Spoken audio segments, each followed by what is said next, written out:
Lisa Bilyeu is an entrepreneur, producer, best-selling author, public speaker who co-founded the billion-dollar brand Quest Nutrition and is co-founder and president of Impact Theory Studios, a revolutionary digital-first studio that produces wildly entertaining and original content focusing on themes of empowerment. Lisa's impressive slate of content has been viewed over 500 million times globally. This includes her hit digital series, Women of Impact, which showcases females who have overcome incredible hardship to achieve massive success. Lisa oversees the in-house development of projects focused on female-driven and empowering content from multiple platforms for unscripted, scripted, and publishing, as well as overseeing all nonfiction content production for Impact Theory. So let's make time for Lisa Bilyeu. Hi, Lisa. It's Helen, Christoni, and Emma Willis, and we're here. We're so excited to have you on the Make Time podcast today. Oh, man, this is such an honor. Thank you guys for having me on. Tell us a little bit about yourselves and what do you do at Impact Theory? Oh, yeah. So I'm Lisa Bilyeu. I was actually a stay-at-home wife supporting my husband for 8 years. I grew up Greek Orthodox. My parents told me that that was my job, to be a good housewife and to take care of, a bunch of little kids running around. And then I realized after the 8-year mark that I wasn't happy, and that wasn't actually the dream that I had. And so it took me courage and bravery to speak up to my husband, to let him know that while I love him, I no longer want to traditionally take care of him. And that became the starting point to the evolution of me finding out who I was, what I was made of. And so we built a company, a protein bar company that you guys may have heard of, called Quest Nutrition. We took that from a $0 to $1 billion in 5 years. And on that trajectory, that really made me realize what I could do. I never had high self-esteem. I never thought, very highly of myself.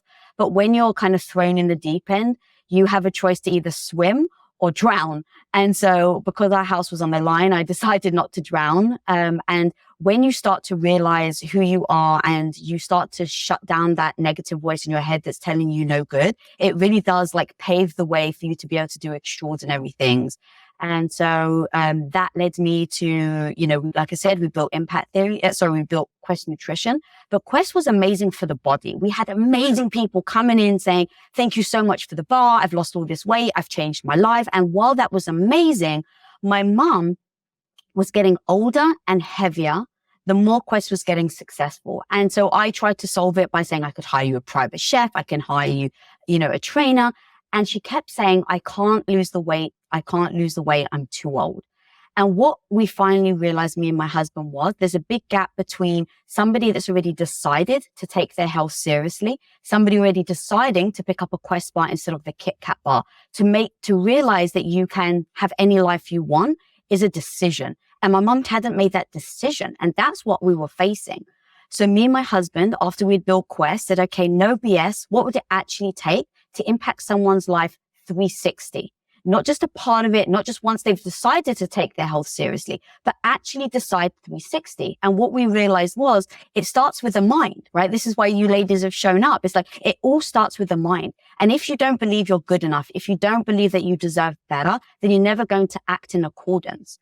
And once we realized that content creation, creating videos and content that actually somebody could watch, it could help them change their mind to then make them believe that they're good enough to go pick up a Quest bar, is actually where it starts.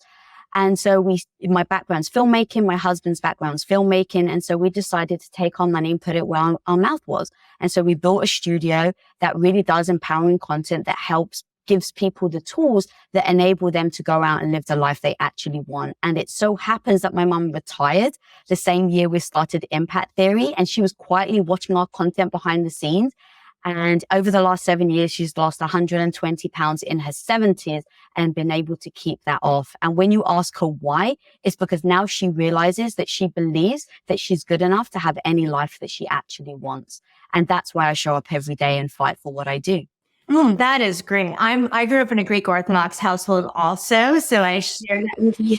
So I totally understand you need to be at home, cooking behind the stove, taking care of your kids and your husband. And so I grew up with that in my household too. And I also made a choice to be happy and have some impact. So we share that. So we'd really love to hear today how can women make time to ignite their human potential? Yeah, I think it all starts with actually deciding that you're worth it, right? That's kind of like what I was saying, is that you're never going to be able to make time until you demand that of yourself, that is what is right for you, your family, your dreams, and your goals. Unless you decide, you're never going to be able to take that action, because everything we talk about today is going to go through one ear and out the other.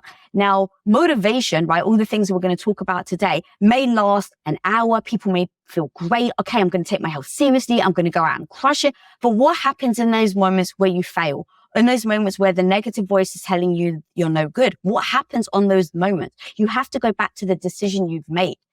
Now, the decision you make has to be aligned with your why.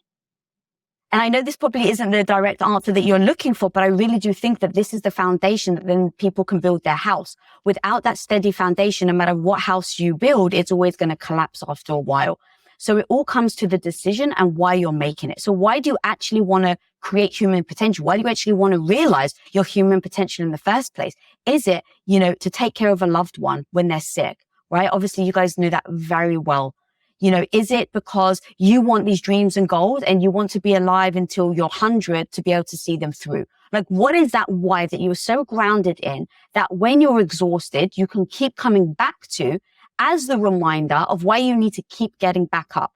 Because the truth is, on the path to human potential, on the path to anything that you're trying to do, the results aren't guaranteed, but the struggle is guaranteed, right? Everyone knows that when you're trying something new, you're going to struggle, you're going to fail, you're going to fall. So what's going to keep you from getting back up on that journey? It's your why. You have to be so damn grounded in it. And so I very much start there. And when I talk about why, it really does encompass a mission to me. So your mission is the thing that you go back to in times where you feel weak, in times when you don't believe in yourself. Now, what I normally do is I like to have a method of how I think about a mission so that your audience right now can actually take that method and start aligning everything that we're talking about as that foundation, so that when we talk about all the details of those steps of how to create habits and, lean into that human potential, that they have this framework to work on. So when it comes to a mission, what does that need? It needs three things in my book. It needs your what, your why, and your who. Now, for me, I can articulate my mission in one statement, in one sentence. Why? Because I'm going to keep coming back to this, because I used to be very insecure with a very insecure mindset. Like I said, that the mind told me, you're no good, Lisa. Who do you think you are to go out? Like, I was bullied and teased for my looks. I was mildly dyslexic, ADHD. So I didn't believe in myself. So I have to come back to my mission that I can then repeat succinctly, so that when I feel badly about myself or when I fail, I can bring it back as that motivation piece for me to keep going. So the who, the what, and the why. So my mission is to impact women by creating content that makes them believe in themselves, so they have the confidence, so they don't have to unwire all the negative mindset that I've had to. Okay, the who, women. The what, create content. And the why, so they can build confidence, so they don't have to unwire 20 years like I've had to. So every moment you can imagine that I feel badly about myself, that I'm asking myself, Lisa, why are you struggling with insecurities and getting in front of the camera? Okay, you're doing it for your mission. Lisa, why are you getting on stage when you're absolutely petrified and all you want to do is run in the other direction? It's my mission. So Lisa, self-care, right? Why am I stopping work right now and I'm taking care to meditate, or I'm taking care to look after my food, or I'm taking some time to get my supplements? Why do I bother? I come back to my mission, because if I don't, I can't show up to create content for women that gives them confidence.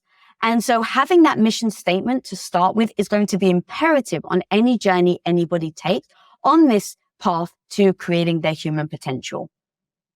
Mic drop. Yeah, I'm like thinking about my mission in my head right now. So, really so impactful, like waking up with your mission ingrained in you every day, like writing it down, putting it in front of you. But I'm going to let you talk to us about this, because I'm like so inspired already. So what are like three very practical tips? You're like at home, you have 4 kids, you're working 2 jobs. like, it sounds great, but we all know, like you were just saying, like when women are out there and they're actively in their struggle, what are some tips on how they can make time to do some of these great things you're talking about? Okay, so I would say step one is look at your calendar. Like actually look at where your hours go, because the thing of you don't have time, that's going to be true, right? You can fill your time with everything, taking care of this person, taking care of that person. So it's not that you're lying to yourself. You probably don't have time. But now the question is, how do you actually make time? So the very first step that I go to is I just look at my calendar to where my time goes, and you'll very clearly see what's priority. And what I mean by that is where you spend the most of your time. And now you have to demand of yourself that you're going to make time. Now, how do you do that? For me, because I'm so schedule oriented, I make time in my calendar and I actually block it for me. Now, what does that mean? So let's say on a Saturday, I had a book, my very first book that was launching. I was like, I want to crush it. I want to do a really good job. But I knew I couldn't show up if I didn't have the energy, if I didn't have the stamina, if I wasn't taking care of my health. So I just demanded of myself, Lisa, no matter how busy you are, every Saturday morning for about 3 hours, you're going to draw. Now that's my version of meditation. I pick up a pencil, I have an art pad, and I just draw. Now, I'm very much the person, I have ADHD, so I'm very much the person that I can get scatty, I can get excited, I can get distracted. So knowing myself, right, that's the next part. Know thyself. Don't trick yourself and be like, yeah, but these ladies can do it. Know who you are, and then make sure that you write that as part of your plan. So I know I can get distracted, that I can be a busybody, that I can go everywhere and do a bunch of things. So I make sure that my phone is off. That's the first thing I do is I switch my phone off. I tell everybody, just so you know, every Saturday morning from this time to this time, you cannot reach me. And I say it with love. I say it with compassion, but I let them know why. I say, look, I'm really trying to show up for myself and I'm finding myself really getting burnout. Like that's another tip. So I'm going to just throw a bunch of tips at you. That's another tip is tell the people around you why you're taking the self-care. And the truth is that I very much have burnt out many times in the past. And when I burn out, I'm not able to show up for my team. I'm not able to show up for my family. I'm not able to be confident. I don't feel good about myself. And so I say to my family, so you know, my phone's going to be off. If you need me, you can reach my husband, but I will not be available from this time to this time. And that's for me time. Now, it's very hard to set that boundary, but that's going back to you have to know your why. I know that for me to be able to show up and create content that can impact women to give them confidence, I have to have the energy in order to do that. How do I get the energy? I make sure that I have me time. So anytime that guilt comes in, because that's very true. I definitely have the guilt sometimes where I'm like, oh my God, this person needed you. I just remind myself of my why and my mission. And that very clearly allows me to tell the people around me why I'm taking that time. So number one, look at your calendar, schedule time and demand time for yourself. Number two, tell the people around you why you're doing it and when you're doing it. And then number three, show up for yourself. That's the final thing, right? Where you have to, not have to, but I like to say, who is the person I want to be? And how do I get there? It's going to be an evolution. The person I want to be in a year isn't going to be the person that I want to be in 5 years, isn't going to be the person that I want to be in 10 years. So who do I want to be next year? What does that look like? What skill sets do I need? And then how am I going to do that? If I don't spend the time taking care of my health, then I'm not going to be able to do that. I'm going to be too tired. And I know it's going to be very hard when you have kids. I understand that. And I'm coming from a place where I don't have kids. I, have my team of 40 people, but it's not children. So I understand that different dynamic. So you just have to take that thing of know thyself, know what it's actually like when you've got a house full of kids with you, maybe you've got 4 running around. So when they're sleeping, do you take that first 30 minutes of when they're sleeping and do you do what with it? You can fill your time with cleaning. And then you can just ask yourself, what's more important, cleaning socks or taking care of your health? And that was like, I joke about it, but I was actually serious when I turned to my husband and I went from a stay-at-home wife to being his business partner. I said, look, I'm going to get to the laundry when I get to it. And he's like, okay, so what happens when we don't have clean laundry? And I'm like, well, you're shit out of luck. I was like, turn it inside out or go commando, and because he was so, he was so on board with what I was trying to do and the fact that I wasn't happy and the pivot I was trying to make, right? That's the thing, that get people on your side. So then he turned around and he said, what kind of husband would I be if I put clean underwear ahead of your happiness? And that moment, and then like a month later, it actually happened, and I didn't do the laundry and he didn't have clean underwear, but because he was part of it, because I told him, this is how you support me, this is how you show up as an amazing husband, he had no clean underwear, and he shouts from the other room, he's like, babe, I got no underwear, so I'm going to work. Come on, though. Bye. Right? And he was so damn proud of the fact that he had to go to work without underwear, because he was part of me helping myself take care of myself.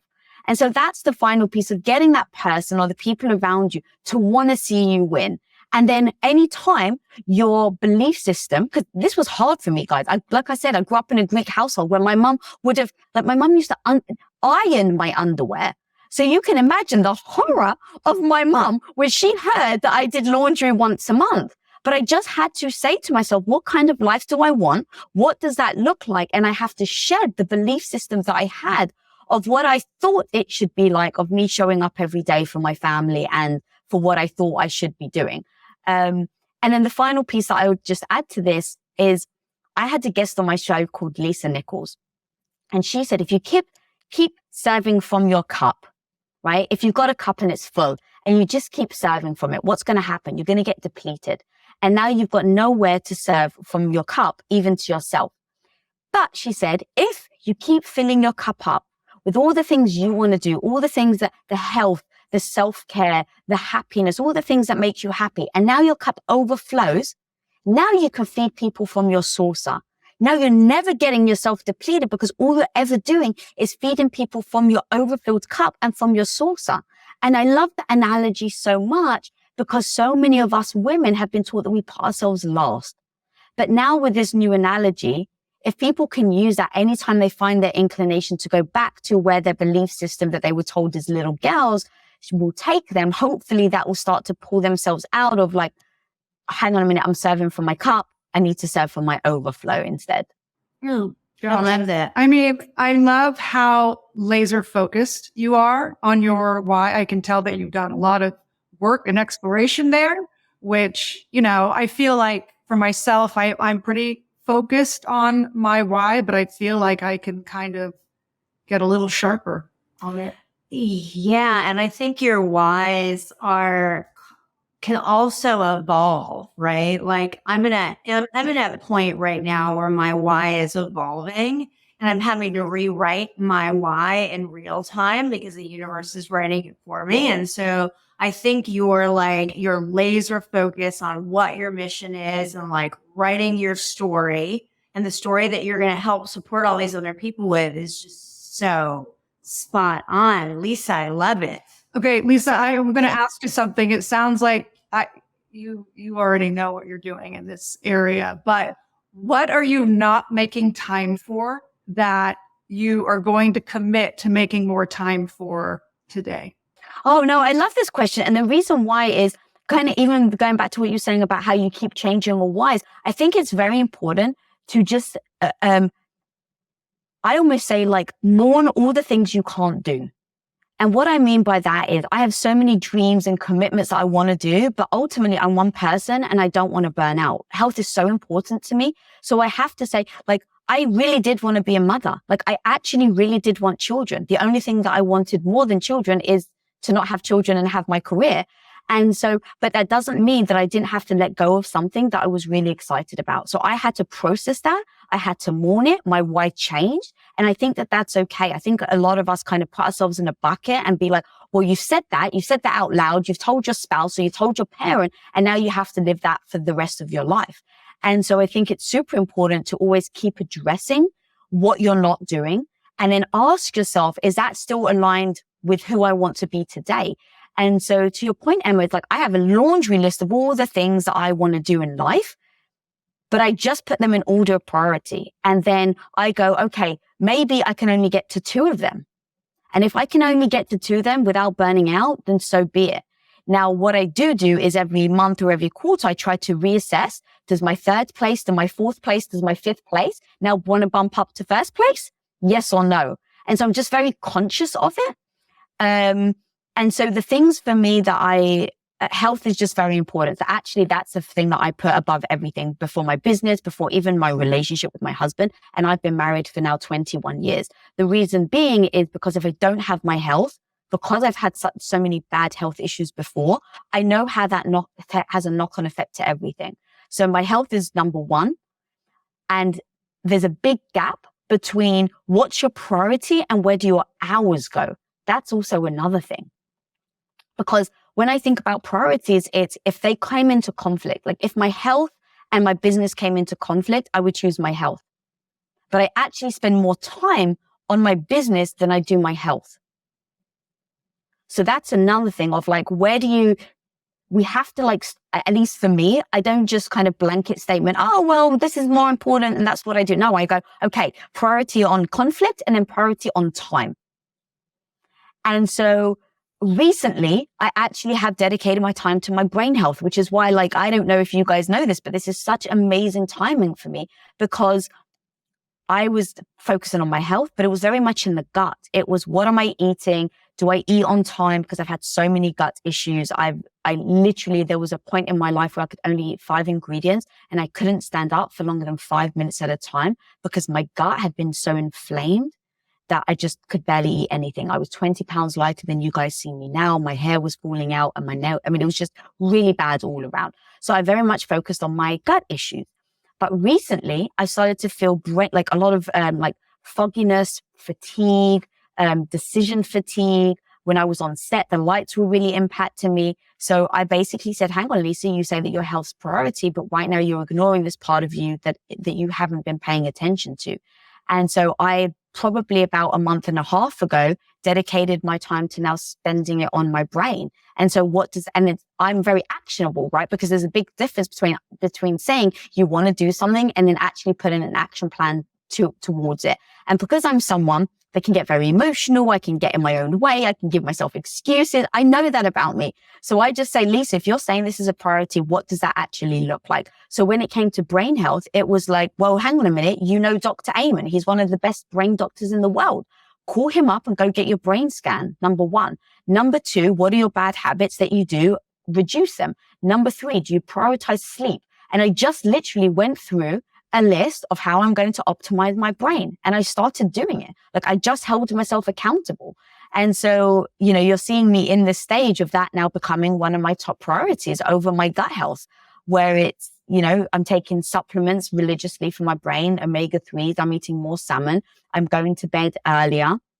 I'm committing myself to at least 9 hours sleep. I've slowed down on how much weed I smoke. I don't really drink alcohol. I found that the sauna, because Dr. Amen said, actually, the sauna is amazing for the brain. So I now commit an hour a week to go into the sauna. I now do cold plunges as a great way of helping the brain. And so again, it's what's your goal? And then what are the stepping stones you're going to do to get to the goal? So that was a really long way of saying it, but basically it's my brain is what I'm really focusing on now. And honestly, I think, you know, how I see my health now is that I put my brain health first and the rest of my body benefits. So there's so many things that we can do for our brain, you know, that benefit the gut, you know, because your gut, they say, is your second brain. So I'm kind of leading with brain first and the rest of my body will benefit. But that's the thing. It's like no one's really talking to women about their brains. And that's why it's so important that, you know, we're talking about it. You see the importance of it. You've been so generous with all the information that you've given to us today, Lisa. Thank you so much. And so, and what we love to say here is brain, body, and beauty. And that it's like so important, especially for young women, that they're really thinking about their brains first, because not many people are talking to young women about their minds. And it's so much with social media about everything else. And so just a kudos to you and what you're doing. We're just so thrilled to have you on today. So are there any final things that you'd like to share with our Make Time listeners today?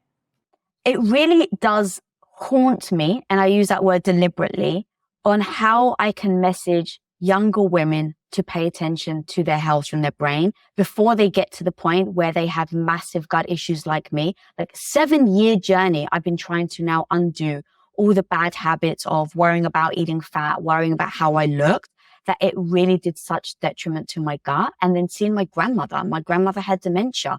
And I've just done so much research now, and having Dr. Amen on my own show and saying, hearing the stats with women, I think it's like we're 5 times higher or 10 times more likely to get Alzheimer's than men. And so understanding why, understanding how we can do preventative work. And here's the problem when I say it haunts me, is preventative work isn't sexy. And so, if you say, don't have a wrinkle or reduce that wrinkle, people will jump on it. But until we can figure out a way to talk about the brain that attracts the younger generation, I think it's going to be hard. And so I think having ladies like you who are willing to talk about it very openly is super important. And then I always think about the time that I started paying attention to my brain actually helped me build my confidence. And that kind of is a thing that through line that I'm now trying to lean into to figure out how women listening right now can actually pay attention to their brains. And I think that can partly be it, but also having women like yourselves who are just a beautiful example of why we need to start taking this seriously. And I love the message. I love what you guys stand for. And it has honestly been like a true honor to be here with you guys and talking about this. Lisa, thank you so much. Thank you for coming on. We really appreciate you and all that you're doing. Yes, and I'm going to go write my mission. Lisa, I'm so excited. So much. I'm like rewriting my mission right now, so I'm going to go write it. Thank you so much for coming on today. So lovely to meet you. Thank you for having me. We love talking to Lisa today. Do yourself a favor and go buy her #1 best-selling book, Radical Confidence. This book details a no-nonsense approach to becoming the hero of your own life, which includes an unfiltered look at how her own transformation from insecure housewife to powerhouse entrepreneur and female empowerment icon. We are linking this and how to find Lisa in the show notes. Thanks for joining us today. We hope that listening to our podcast has empowered you to make more time for yourself. So please remember to subscribe and share with a friend who could also use a healthy reminder on the importance of making time. Make sure to tune in as we will continue to have incredible guests that will share their Make Time tips on our upcoming episodes. Come say hi to us over on @MakeTimePod on social media or visit us at MakeTimeWellness.com. Until next time, make time.